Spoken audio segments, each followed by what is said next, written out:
Hey, hello everyone. Thanks so much for joining us for Access City Council. I'm your host, City of Las Vegas Communications Director David Riggleman. Ward 2 is busy hosting a wide array of events coming up. We highlight what's coming up and what you may have missed. Here to discuss everything you need to know is Councilwoman Victoria Seaman. She represents Ward 2. Councilwoman, welcome back to the program. How are you? I'm good. How are you? 6 weeks goes by very quickly. It does. We were just talking about that. It seems like it's every 6 days we do this instead of every 6 weeks. But it's 6 weeks later, and we're going to talk about Ward 2 today. So wonderful. You and I both happen to live in Ward 2. We know the area pretty well. If you don't know exactly where we're talking about, well, don't worry. We're going to show you right here on the map. It's this area, basically west of the Rainbow Curve. If you live in that area, work in that area, of course, you are in the city limits of the city of Las Vegas. And if you're a resident out there, if this is home for you, then you are represented on the city council by Victoria Seaman. All of a sudden, you're one of the senior members of our council. That's right. Yeah, it's just, that happened quick. It does. It just poof. You know, the time flies. So yeah, you're one of the senior members all of a sudden. Yeah. And I remember when you were a newbie, but you know. I do too. Well, you've been very busy. This time of year is especially busy. Yes. A lot of events going on, and you have had many. So we're going to jump right in here. You posted this on Facebook. You said, today at City Council, I was honored to recognize my good friend, Las Vegas Police Protective Association President Steve Grammas, our Citizen of the Month, for all he does to support charitable organizations across the city. Yeah, so not only does he represent the officers, the Metro officers across our valley, but he also makes sure that they raise money and they give back to the community. And I didn't realize that, Councilwoman, until this ceremonial item that we had this day, and this was back on September 6th. At our council meeting, but I didn't realize all of the charities that they're involved with. Yeah, they're very much involved, and Steve is the one that puts on the fire police football game that raises a lot of money for the charities. And this year, the fire actually beat the police. Yeah, and this is full contact, everybody. This is like tackle football, the whole 9 yards. They train a lot. And they play hockey too, don't they? They have a hockey game. Don't they have a hockey battle as well somewhere in there? I'm not sure, but they play football too, and it's not flag football. No, it's the deal. No, and they take out time from all their hard work, and they have to now train. And it's so much fun, and it's just a great game. Yeah, so firefighters won this time around, but it goes back and forth. It's it's a tradition every year. So, well, good stuff there. And Councilwoman, you're always involved in education. Especially with a lot of the schools, not only within your ward but across the area. And you had posted this on X, which of course used to be Twitter. It was great to be at Piggott Academy of International Students. It was the kickoff of the 2023-2024 Apple Core Reading Incentive Program. I see Dr. Tammy Malich from the city there. What is this program exactly, Councilwoman? So this program is the start of the reading. They're the reading incentives. The reading incentive. Gotcha. Piggott had the most read minutes than any other school. So I'm very proud of that school. I'm very proud of the principal, David Hudzik. Yes, and he was in the green shirt there, Yes, he's very much involved with this school, and he just makes it a lot of fun. I've been to a lot of activities at that school, and it's just a lot of fun. When you have a good principal, the kids really seem to enjoy going to school. Yeah. It's interesting because a lot of the schools have some kind of reading incentive, but they were the top dogs. They were the top. Wow, they were the winners. Got those kids reading a lot of things. So that's awesome, because if you're a good reader, then the rest of your studies become a lot easier. A lot easier, yeah. No question about it. Well, good stuff there. And since you've been on the program last week, I also observed September 11th once again. You posted on X. I want to express my deepest gratitude to the incredible 1013 Club for their outstanding efforts in keeping the memory of 9/11 alive. It's hard to believe it's been, 22 years? 22 years. A lot of people weren't alive when this happened. For those of us who were, we remember exactly where we were. Quite a day, And I'm grateful to them. If it wasn't for these New York retired police officers, the 1013 Club, we wouldn't have this program every year, and they have done it every year for 22 years. Yeah. A lot of these folks have retired in Las Vegas. Right. But we're there during 9/11. Oh my gosh, yes, Yeah. exactly. And so they not only was it their hometown that was being attacked that day, but they were working to try to help those who suffered all kinds of tragedy that day. It was terrible. Yes. Yeah, well, always those of us who were around certainly will remember where we were and the memories of that. It's always that's a tough day as we come to every year. So, but a lot of those folks live out here now. We're glad to have them in the community, and we hope that they're getting to heal a little bit on the inside from what they dealt with that day. It's tough. It is. They lost a lot of colleagues. Yes. Fire and they knew police. the firemen that lost their lives. Absolutely. They were there, and so it's a memory they will not forget. Yeah. So, and may it never happen again, that's for sure. So, well, Councilwoman, you have been very outspoken helping businesses in Ward 2. We're going to talk a little bit about that. You've got your Ward 2 Breakfast Buzz coming up later. We'll talk about that, but you do a lot with the business community as well. And you had posted this on X. You said, we had a great turnout today for our Ward 2 Business Roundtable. Now, this is a new thing, and it was done at Chinglish, which is a nice restaurant over there on Charleston near Rampart, basically. Right, and actually one of the owners, Ken Heck, who also is in finance, he actually did a great presentation for the business owners. We talked about different incentives and programs for small businesses. We listened to the business community. And he gave a great presentation about what's happening right now affecting businesses. Yeah, interest rates, everything else. He's an economist. Yeah. So this was great, and I want to do it again next year. Excellent. Because I'm sure now that other businesses have heard about it, they'd like to participate. Yeah, it's nice for the businesses. They can connect, those different business owners can connect with one another, but also get some great tips on kind of not only what's going on in the overall economy, but especially right within Ward 2, what some of the trends are. Right. Yeah, exactly. And they can get to know one another. Yeah, for sure. And network. Exactly, So and that's always that was the the key. nice thing. Yeah. And you had some city staff there, Leah Williams from our UD Economic and Urban Development Department. And she talked about some of our new incentive programs left over from ARPA. So yeah, it was good to have her there. Good resources. If you are a small business owner out there and you maybe have some questions, we're going to give you the contact information for Councilwoman before the end of the program. You can reach out to her office. She and her team will help you maybe find some of those resources that are out there if you're interested. And we also still do the Small Business Saturday. Yeah, those are fun. And people love that. I mean, it's become so popular that we now have taped up to 4 months. Wow. Because it's weekly. And Councilwoman, tell everybody about Small Business Saturday if they've not seen it. I mean, it's an institution, really, been doing it for a while now, but for those who maybe haven't heard about it, tell them what it is. Yeah, so they need to go on our social media, and they can, all of it, Facebook, Twitter, Threads, LinkedIn, Twitter, it's X now. X now, but, you know. And we film them, and we talk about their business for a couple of minutes, just so people can kind of get to know what they do. And if they service people in Ward 2, or they're in Ward 2. All they have to do is call our office, email us, and we make an appointment, and I go out and I just interview them or have them give their elevator speech for 2 minutes, and then we post it everywhere. And you've got a nice big following on all your social. Huge, yeah. And so it's a nice way to get the word out. I've said this many times, but I've learned a lot myself. Businesses that are kind of in our own backyard didn't know they were there.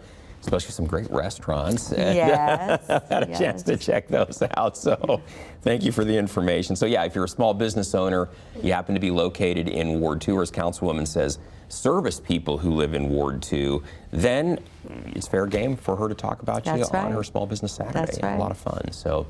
And then, Councilwoman, I love this too. You had posted this on X. You said the opioid abuse epidemic is one of the most significant health crises we face in our country, claiming more than 100,000 lives a year. I had no idea it was that big. It is. This is such an important message. Well, what I love about our local DEA, and the Drug Enforcement Administration is near and dear to my heart. My husband's a retired DEA agent. And so I know a lot of the the different officers and the office here, and they invited me to come to their summit. And what I love about this is they invite the junior high and high school kids and talk to them. isn't this amazing? Talk to them about the dangers. And maybe they think they're just going to get high, but it could kill them. The fentanyl, right. the opioids. And so I think this is such an amazing partnership where you're not just seeing law enforcement arresting, but you're seeing law enforcement reaching out and saying, we want to educate you because we want to save your life. Exactly. And Councilwoman, so important because so many of the people affected by this crisis are young. Very young. Yeah. I mean, we all know someone that lost a child or a loved one to the opioid fentanyl crisis. Right. I just heard of one yesterday morning of someone that I knew that lost their daughter at 24. I mean, this is a horrific tragedy in our country. And it's all because these kids, if they knew that they were taking that drug and it was going to immediately kill them, I don't think they would take it. Of course not. Yeah, of course So not. we really need to educate. And that's what I love about the Drug Enforcement Administration now with these yearly summits. Yep. I mean, the whole auditorium was full of junior high and high school kids. That's great. Yeah. Well, and then also we've got issues with methamphetamine where people are addicted immediately. It can be after one use. You can become addicted. It can change the chemical makeup of your brain in such a drastic way that you become an addict after one usage. And that's where we see the people living in the tunnels and so forth because they're addicted immediately. So that's why recovery is near and dear to my heart. Yeah. I mean, I really support recovery. You have. That's been one of your standards since you've been elected. We're saving lives. So. All right, we'll keep up the good work on that, and we're going to help get the word out on programs like this. Another thing you've been working on very hard, you've really done a full court press on this as well, is related to human trafficking. Once again on X, you posted about a town hall meeting on human trafficking. You hosted the event with Henderson City Councilwoman Carrie Cox. And of course, your goal was to educate the community, in particular parents, on the dangers that children face. And this is the second one you've done because the first one was here in the city of Las Vegas. This one was out in Henderson, right? Right. And the reason we're going out of the city is because it's a Southern Nevada problem. Sure. And so the goal is really to educate parents everywhere. So the first one was in Summerlin.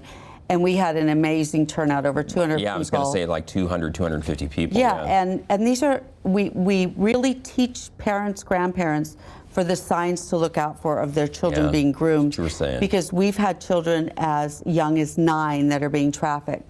And so I joined with Councilwoman Carrie Cox, and the Henderson one was an amazing success as well. And now Councilwoman Bruni and I are arranging to do one in January. Here, another one. It's so important to go across all of Southern Nevada and educate because it's a big problem. Councilwoman, we rank toward the top of cities. We're like second. Some people say we're number 1, and this is not a list that we should be on. No. So we need to do everything we can to tackle this. Councilwoman, I think one thing that you've educated me on is that a lot of this grooming, this trafficking happens online, right? That's where a lot of this is taking place. Most online. of it, in fact. Most of it.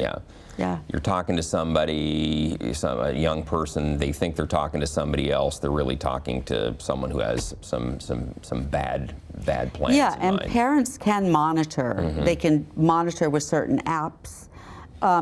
But if they're not, at least we want them to know the signs. What are some of those, Councilwoman? What are some of the things that parents out there, they're watching this, it's like, well, what are some of the red flags I need to be looking for? So I hope that parents will come to the next meeting because we'll have detectives there that let you know. But some of the signs are the attitude of the child. They're leaving home at different hours than they normally would, the way they dress. There's so many signs.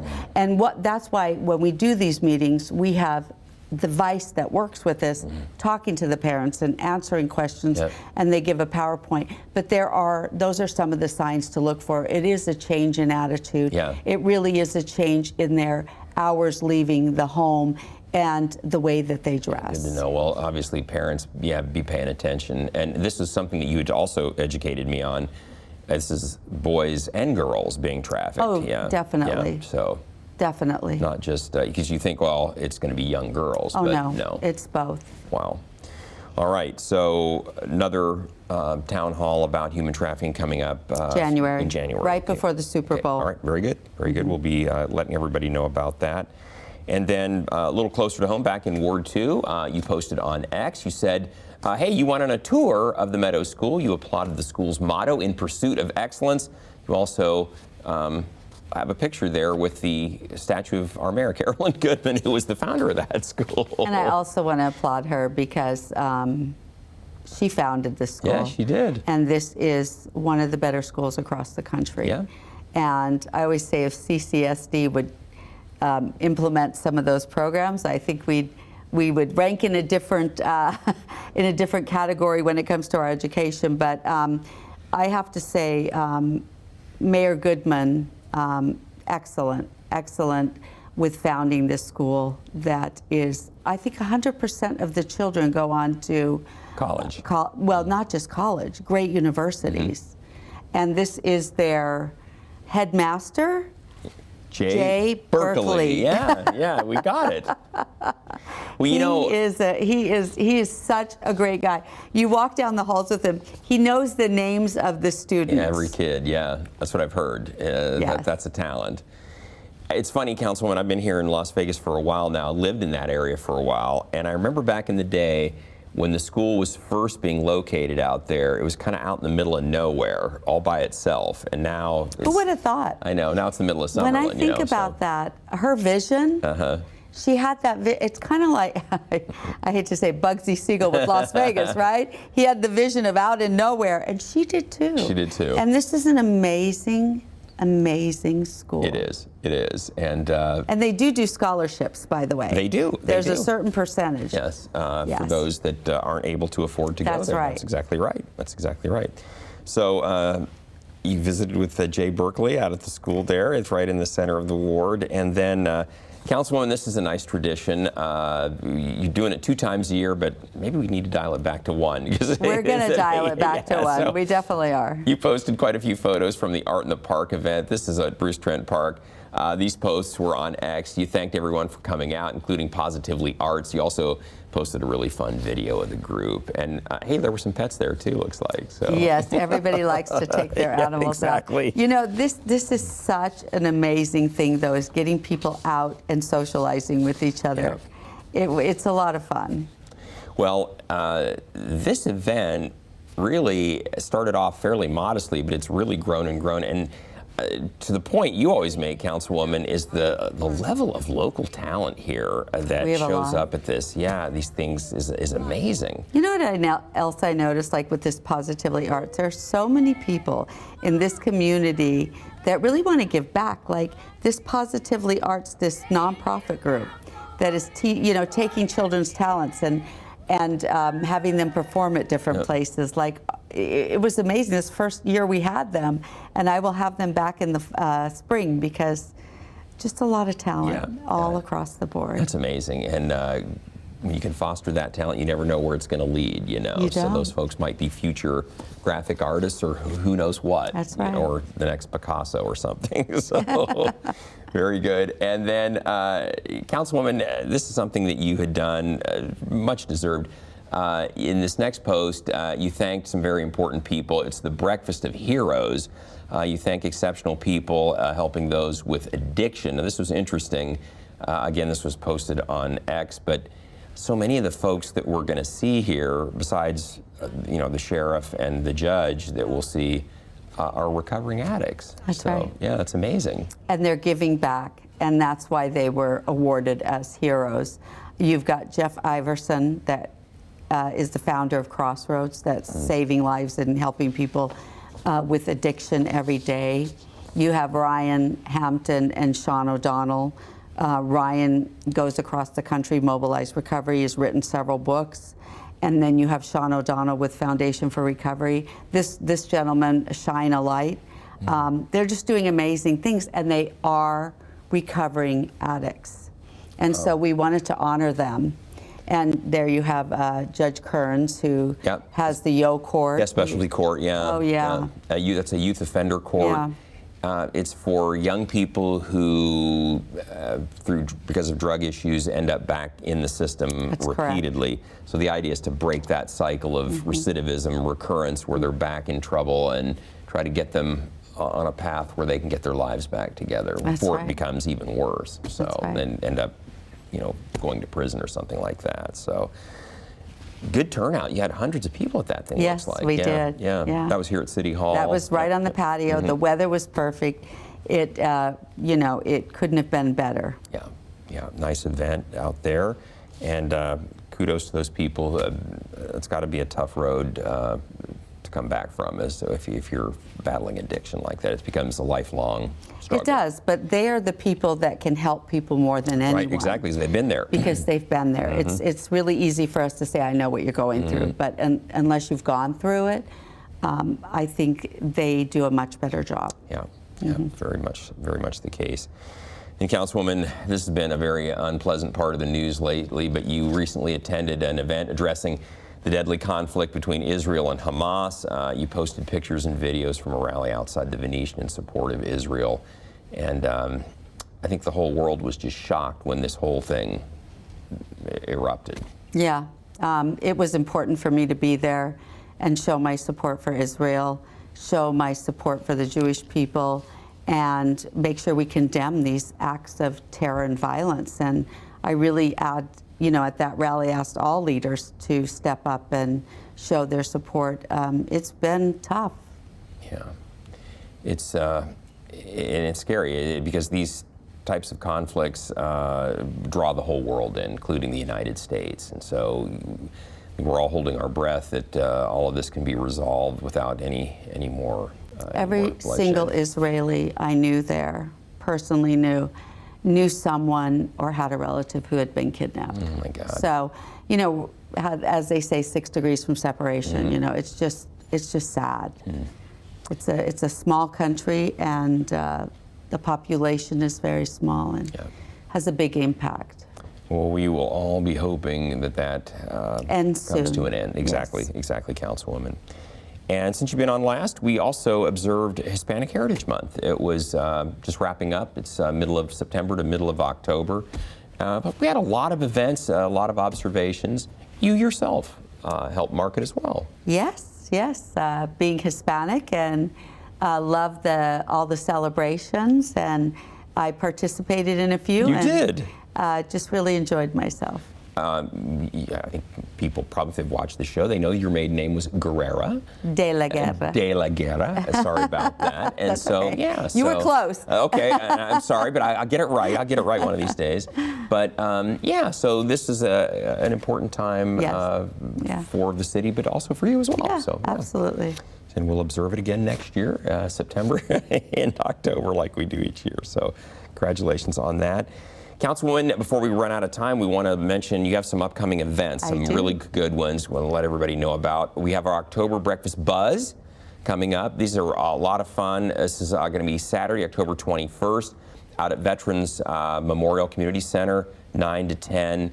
Very informal, a lot of fun, free breakfast. Yes. I mean, you get to meet new neighbors, new people in the community that you didn't know. Yeah, talk to the councilwoman, talk to the police that patrol your area, our marshals that patrol your parks. Ask them questions. Yeah. Just please do this, folks. If you plan to attend, just let us know so that we can have enough food there. That's correct. Yeah, just RSVP real quick to Councilwoman's, go to the website or call her office. So, and then last but not least, same day, movie in the park. October, what are we talking about, folks? Addams Family, exactly, coming up on October. Same night. Exactly. Same night. So bring your blankets, bring your snacks. We will have maybe popcorn, I think, there, and water. Yeah, we usually do in water, But bring your snacks, bring your dinner. Yeah, come on out. Bring blankets. It might be cold. And did we mention, Councilwoman, it's free? Yes, so it's just free. Come on out. This is at Bruce Trent Park. That's right at the corner of Vegas Drive and Rampart. And so we'd love to have you come out. We'll have a big screen there. And usually in October, the weather's gorgeous, so you come out and really enjoy. But bring a blanket anyway. Yeah, because you know what? You get a little breezy maybe, and sometimes happens. So you'll be all good to go then. Well, Councilwoman, the time always flies when we're together, but we want to tell everybody out there we always want to hear from you. So if there's something you'd like to share with Councilwoman Victoria Seaman, you can find her on Facebook, X, and LinkedIn. You can also contact her by picking up the phone, 702-229-2420, or send her an email. Her address is ward2@lasvegasnevada.gov.